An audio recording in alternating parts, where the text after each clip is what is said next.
Voici un exemple d'évolution démographique projetée en milliards d'hommes jusqu'en 2100. Source GIEC. Il y a bien sûr plusieurs scénarios de croissance démographique possibles, et même une infinité. Par exemple, un autre scénario du GIEC débouche sur 15 milliards d'hommes en 2100. Toutefois, il s'agit toujours d'évaluations douces, de telle sorte qu'il n'existe aucun scénario prévoyant une diminution rapide de la population dans les décennies à venir. Aucun prévisionniste ne table sur une épidémie massive ou sur une guerre mondiale, deux éventualités parmi d'autres que pourtant personne ne peut déclarer comme impossibles.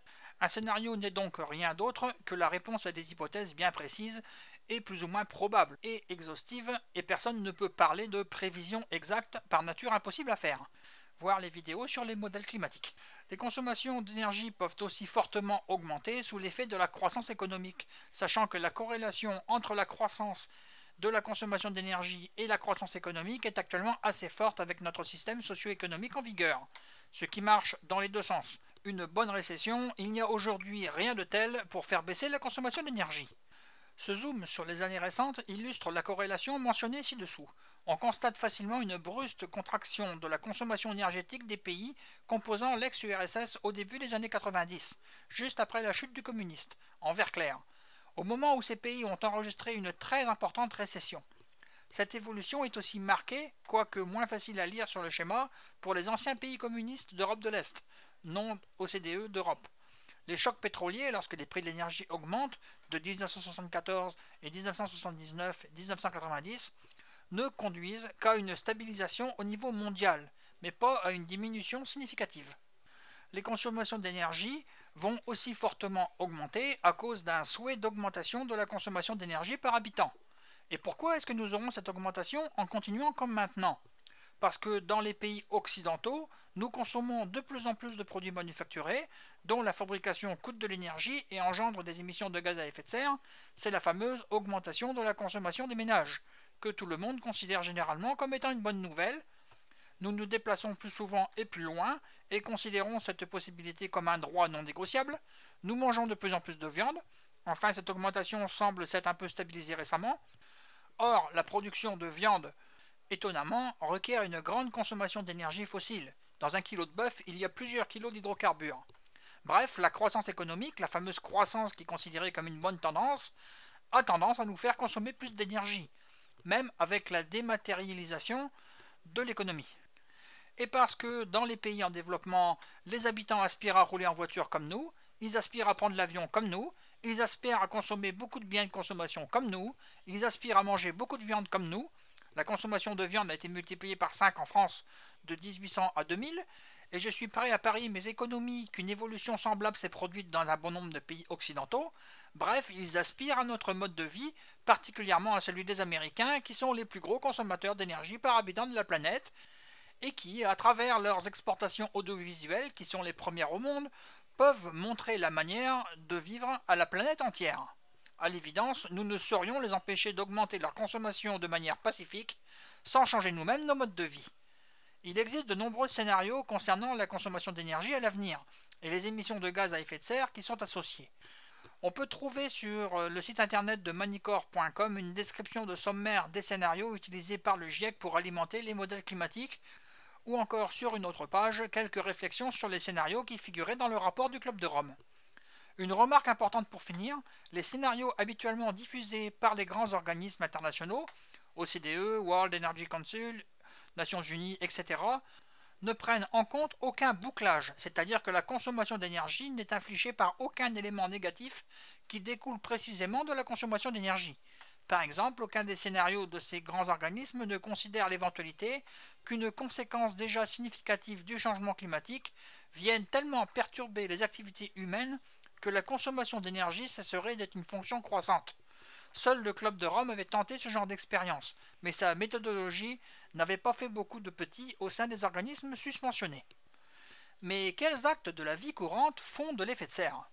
L'effet de serre, c'est bien connu, c'est la faute aux industriels, aux Américains, aux Chinois, qui n'ont qu'à ne pas se mettre à consommer le pétrole, mais surtout pas à la mienne. Hélas, nous sommes tous, au travers de nos actes quotidiens, des émetteurs directs ou indirects de gaz à effet de serre, soit parce que nous brûlons directement un combustible fossile, pétrole, gaz, charbon, ce qui engendre des émissions de CO2, soit parce que nous choisissons d'acheter un produit ou de consommer un service dont la fabrication engendre des émissions de gaz à effet de serre. S'exonérer totalement de notre responsabilité de consommateur, c'est probablement aller bien vite en besogne. Je vous propose ci-dessous quelques ordres de grandeur liés à des actes de la vie courante. Sauf exception, les chiffres incluent tous les gaz à effet de serre. Tous ces chiffres sont obtenus à partir de la méthode bilan carbone que M. Jean Kowicki, l'auteur du site de Manicore.com sur lequel je vais chercher tous ces renseignements, a contribué à mettre au point pour les comptes de l'ADEME. Pour donner un sens à tous ces chiffres, il sera utile de rappeler que l'émission moyenne annuelle d'un Français est de 2,2 tonnes d'équivalent carbone. C'est l'unité de mesure des gaz à effet de serre, tous gaz confondus, en prenant en compte le puits constitué par la gestion des surfaces forestières en France. Il sera surtout utile de comparer ces chiffres à ce qu'il faut émettre de plus pour stabiliser la concentration de CO2 dans l'atmosphère. Se chauffer. Pour chauffer une maison, on émettra, essentiellement sous forme de CO2, avec du fioul sur la base de 3000 litres consommés, 2,4 tonnes d'équivalent carbone, en prenant en compte toutes les émissions liées à l'extraction du pétrole, son raffinage et bien sûr sa consommation dans notre chaudière. Avec du gaz naturel, pour la même quantité d'énergie fournie à la chaudière, soit 29 780 kWh, 1,9 tonnes d'équivalent carbone, là aussi en tenant compte des émissions liées à l'extraction et au transport du gaz naturel. Avec de l'électricité pour une quantité d'énergie dans le radiateur égale à celle fournie par 3000 litres de fioul et un rendement de chaudière à 80%, ce qui correspond à 24 000 kW d'électrique environ, et en supposant que nous prenons les émissions moyennes du parc des centrales, 0,6 tonnes d'équivalent carbone en France, où l'électricité est à 90% nucléaire et hydroélectrique, près de 3,8 tonnes en Grande-Bretagne, 30% de nucléaire, le reste à base d'énergie fossile, environ 4 tonnes aux États-Unis, 20% de nucléaire, le reste contenant beaucoup de charbon, et plus de 5,5 tonnes au Danemark, électricité essentiellement produite à partir de charbon malgré les éoliennes, ou en Grèce, beaucoup de charbon aussi. Il est important de préciser qu'en hiver, moment où l'on se chauffe à l'électricité, on utilise en appoint des centrales à charbon en France, ce qui pose un problème de méthode pas simple. À qui attribue-t-on les émissions de carbone liées à la mise en marche des centrales à charbon ? Au chauffage électrique, disent ses adversaires. À tout le monde, disent les autres, car il n'y a pas que le chauffage dont l'usage augmente l'hiver. Et de toute façon, les radiateurs électriques consomment 2 fois plus que ce qui est produit par les centrales à charbon, dont chaque radiateur ne peut pas être considéré comme tout charbon. De fait, la situation mérite plus qu'une analyse rapide. Se déplacer.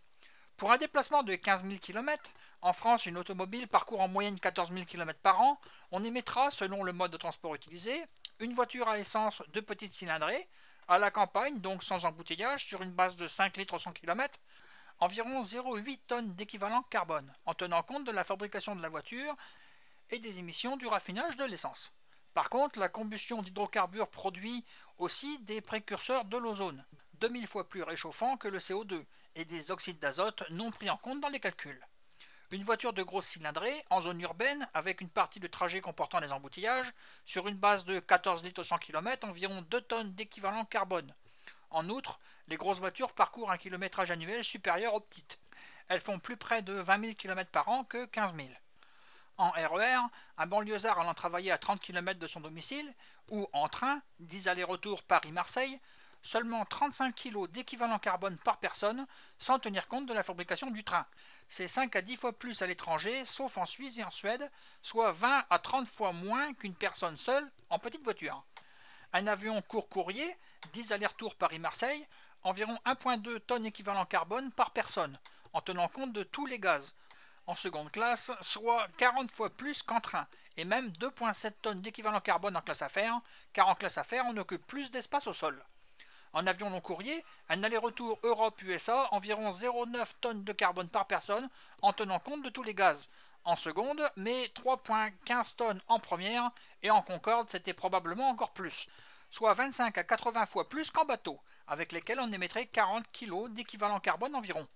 On constate immédiatement qu'en avion, chaque passager émet l'équivalent de ce qu'il aurait fait seul en petite voiture sur la même distance. Un 747 sur Paris-New York, c'est donc l'équivalent de 450 à 500 Twingo qui parcourent 12 000 km. M. Jancovici a aussi calculé qu'un aéroport comme Roissy était indirectement à l'origine de quelque chose compris entre 5 et 10% de nos émissions nationales.